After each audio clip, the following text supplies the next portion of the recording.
Ciao ragazzi, benvenuti in questa nuova serie di video tutorial. Innanzitutto mi scuso per la mia voce poiché sono reduce, tra virgolette, da una bella influenza, però veniamo a noi perché diciamo il tema principale, il tema caldo di questa serie di video è praticamente l'utilizzo di un simulatore di rete, ok, molto dettagliato e molto specifico che si chiama Cisco Packet Tracer. Fa parte ovviamente della Cisco Academy, su cui io non ho assolutamente nessun interesse, non ho nulla a che fare, che però ci fornisce questo tool gratuito per effettuare delle simulazioni molto realistiche. Fa parte del processo di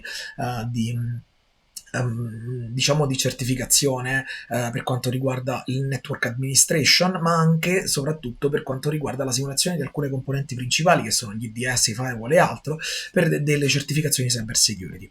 È molto importante conoscere come funziona Cisco Packet Tracer, semplicemente perché se avete fatto o siete reduci, tra virgolette, da un corso di networking, vedere, ok, cercare di simulare delle reti reali diventa molto complicato perché potremmo non avere tutti quanti gli strumenti a disposizione. Bene, Cisco Packet Tracer come simulatore virtuale ci aiuta tantissimo a comprendere come funziona lo scambio di dati e lo scambio di pacchetti da un network all'altro. Dopo averlo scaricato, guardate, potete andare su Google direttamente e cercare il link di download, altrimenti ve lo linko direttamente nella descrizione di questo video. Apriamo Cisco Packet Tracer e ovviamente per poterlo utilizzare mi verrà chiesto di effettuare il login con il mio account, ok? Dovete avere per forza un account Network Academy oppure Skills for All, che sono due delle strutture principali che portano avanti la formazione in Cisco. Lascio Keep Me Logged In for 3 months, utilizzo la Network Academy. Attenzione, se non effettuate il login l'applicazione si chiude, quindi dovete per forza farlo.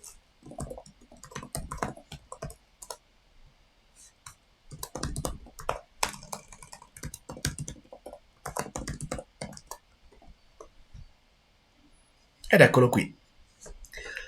Adesso che cosa succede? Come è composta questa tipologia di schermata? Intanto quello che noi vediamo, potremmo metterci un environment di qualsiasi genere, vabbè, non ci interessa in questo momento. La cosa principale è questo: intanto c'è una sorta di simulatore del tempo che scorre fondamentalmente all'interno del nostro network. Perché? Perché alcune configurazioni richiedono del tempo, quindi qualche minuto, qualche secondo o altro. La cosa principale che noi vogliamo vedere è la parte di sotto. Ok, quindi abbiamo tra virgolette delle strutture che possiamo includere all'interno di quest'area che sarà praticamente il nostro network, quindi la simulazione del nostro network. Proprio a supporto di questo, immaginatevi di voler utilizzare o comunque sia di voler creare una sorta di network di PC. Quello che mi serve è cercare effettivamente PC, ok? Guardate, ce ne sono diversi tipi, ovviamente selezioniamo il primo che è quello di default. Ok? Quindi questo qui è un elemento, vedete, prendete con il drag and drop, lo trascinate all'interno della vostra simulazione. Vedete, lui in automatico li chiama PC0, PC1, PC2, è una sorta di riferimento con gli indici della programmazione. Ok? La cosa un po' più importante, tra virgolette, è come si cambia il nome di questi PC.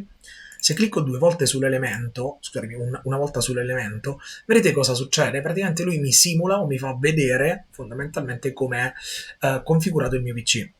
Ci sono tante schede qui sopra che vedremo e analizzeremo un po' più avanti. C'è una scheda chiamata attributi, programmazione, desktop e configurazione. Nella configurazione praticamente abbiamo il display name, in questo caso chiamo PC di Giovanni. Stessa identica cosa vado a mettere qui il PC di Valeria e poi stessa identica configurazione vado a mettere di qua col PC di Marica. Ok, a questo punto chiudo. Per rendere effettiva la configurazione non serve salvare, praticamente basta che chiudiamo la nostra schermata e tutto quanto diventa effettivo. Con il control e la rotellina ovviamente zoomiamo, stessa identica situazione con la abbiamo praticamente con quelle che sono gli elementi di zoom che ci ritroviamo qui sopra. Bene, allora immaginiamo di voler collegare questi PC ad una rete semplicissima, ok? La rete semplicissima interconnette questi tre PC non ad internet. In questo caso vogliamo utilizzare uno strumento che si chiama Switch. Che cos'è lo switch? Ovviamente è un dispositivo che mi permette la comunicazione su diverse interfacce di rete, ovviamente si diversifica dall'hub perché non ha comunicazioni in broadcasting e così via. Cerchiamo di rendere, tra virgolette, il nostro approccio più pratico che teorico, quindi presupponiamo che le basi di networking già le conoscete. Allora vado a cercare ovviamente qui, se cerco switch, ok, guardate cosa succede, lui mi fa vedere PT switch. Benissimo, allora questo qui è il nostro switch. Come faccio ad effettuare le connessioni di questi elementi? Allora, primo step, possiamo utilizzare questo piccolo flash qui, che è relativo alle connessioni. Allora, vi faccio vedere una cosa molto molto molto semplice, che però è un po' particolare a livello operativo. Cosa significa? L'automatically choose a connection type. Quando non sapete, tra virgolette, come effettuare le configurazioni, voi prendete, guardate, quindi ho selezionato quell'elemento, clicco sulla sorgente, clicco sulla destinazione e praticamente effettuo l'operazione. Stessa identica cosa posso effettuare da un punto all'altro, da un punto all'altro. Capite qual è il concetto? Quindi ho effettuato questa tipologia di connessione. Una cosa importantissima, questo nero, ok, totalmente, cioè quindi lineare, fondamentalmente che cosa ha? Ha una possibilità o comunque sia ha una tipologia di struttura, ok, relativa proprio al copper straight through.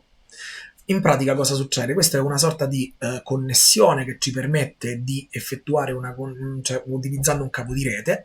Se ci avete fatto caso, i triangolini sono diventati verdi perché la connessione è stata stabilita con successo. Quando c'è il pallino, fondamentalmente significa che è ancora in fase di configurazione, molto probabilmente perché le routing table, oddio, ancora non siamo in routing table, ovviamente le tabelle che si trovano all'interno dello switch, ok, e soprattutto per quanto riguarda i nostri elementi, non sono state ancora configurate. Infatti, se metto il mouse su questo elemento, guardate cosa succede. Mi compaiono, scusatemi, non posso spostare il mouse, Fast Ethernet 0 e Link Up, vedete, con un MAC address ovviamente relativo proprio alla porta di partenza e quindi la porta del mio switch. Perché infatti cosa succede? Se io ci clicco sopra il mio switch, guardate cosa mi fa vedere. Mi fa vedere il physical device che noi abbiamo a disposizione.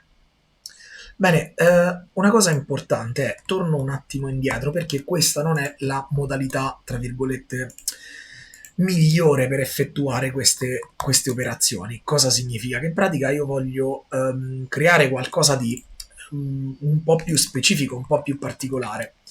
Cosa significa? Voglio stabilire esattamente le porte di comunicazione, voglio connettere esattamente le porte di comunicazione che voglio io dello switch, perché se lo switch ha a disposizione 4 fast ethernet, io voglio ad esempio metterlo sulla 1, la 3 e la 4. Come faccio? Vado in modalità delete, guardate, mi compare una X, clicco su il link, clicco su quest'altro link e praticamente ho distrutto questi due link. Ovviamente ritorno nella versione di selezione perché così almeno non mi predispongo per effettuare operazioni abbastanza semplici. Seleziono ovviamente il copper straight e guardate cosa succede. Clicco sull'elemento, quindi clicco sul PC e lui mi dice quale vuoi connettere? C'ha due USB, una RS232 e poi la mia Fast Ethernet. Perfetto, quindi lui l'ha collegato alla Fast Ethernet 0. Guardate cosa succede qui. Se lo vado a cliccare con il tasto sinistro, ok, lui mi dice quale vuoi scegliere. Beh, immaginatevi di utilizzare la porta 1, ok? Questo PC ovviamente, scusatemi, sempre in copper straight tramite Fast Ethernet vado ad utilizzare la porta. Guardate, vedete che la 1 non è più disponibile perché l'ho occupata, vado sulla 2 e poi stessa identica cosa vado ovviamente sulla 3.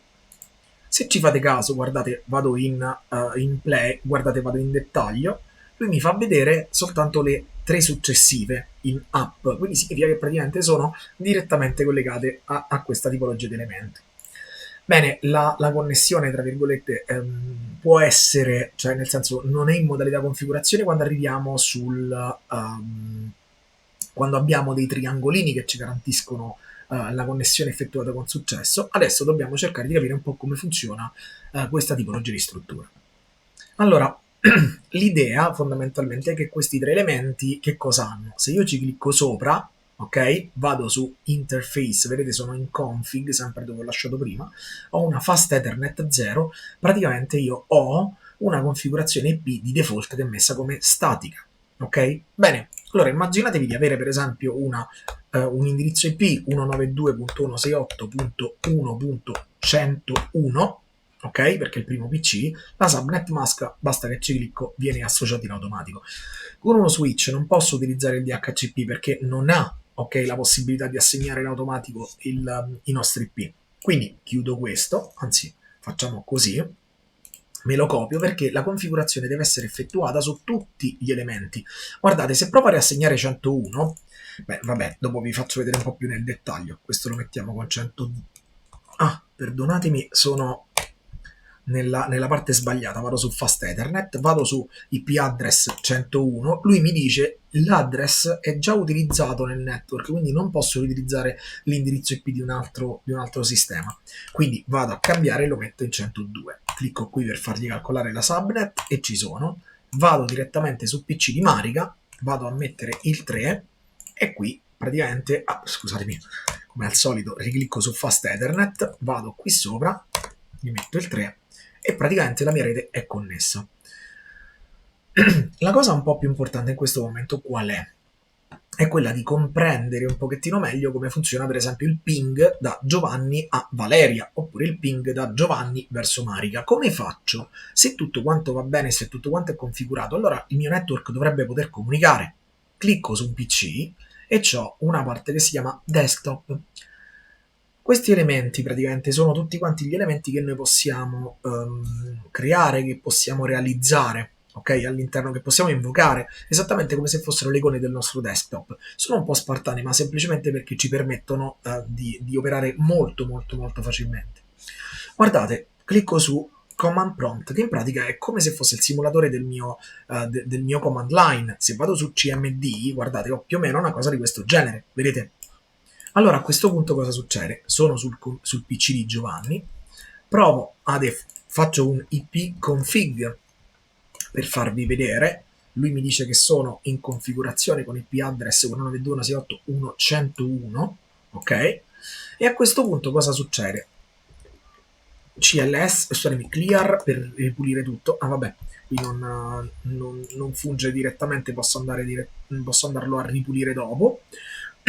Vado a fare un ping, ok, di 192.168.1.103. Vado in invio, guardate cosa succede.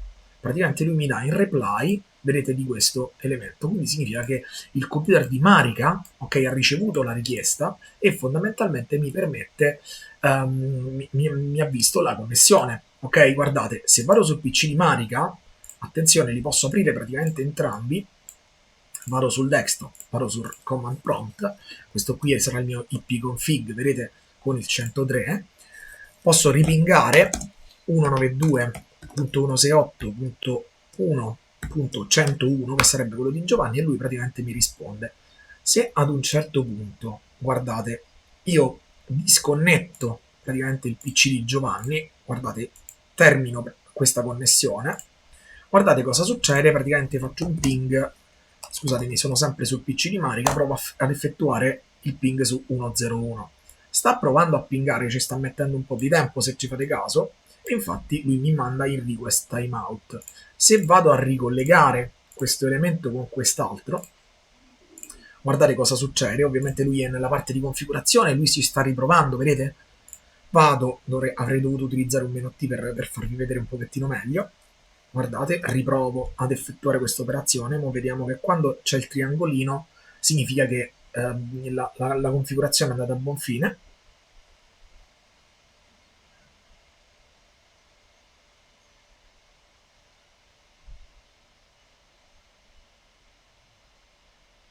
Eccolo lì, tra poco dovrebbe partire il mio ping, eccolo qui, e infatti, vedete, reply andata con successo fondamentalmente, e quindi sono riuscito ad effettuare queste operazioni. Bene, la raggiungibilità all'interno di uno switch è praticamente non filtrata, significa che tutti quanti in questo caso si trovano sullo stesso identico network. Poi vediamo come funziona dopo per quanto riguarda la creazione di virtual LAN un pochettino più particolari.